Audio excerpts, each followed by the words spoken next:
Hey everyone, welcome back to NMMotorVerse. A lot of you have been asking how I edit my BMW videos, so today I'm going to show you my full editing process, from finding clips to adding effects, music, and the final export. Let's get started. First, I open the Pinterest app on my phone and select the best video clip. Then, I copy the video link and go to the Chrome app.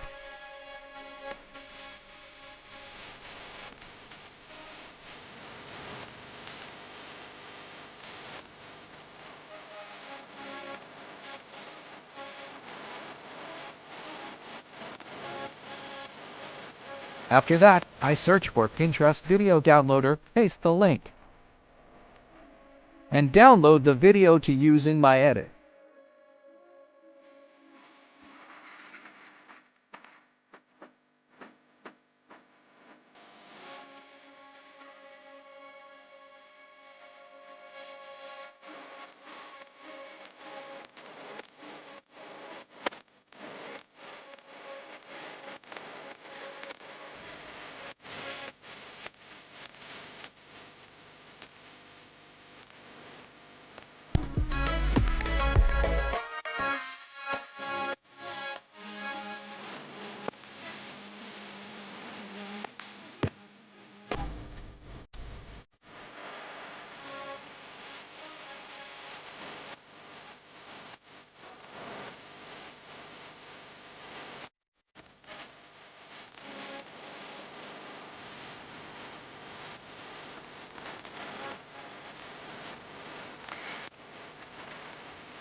Subscribe to my channel.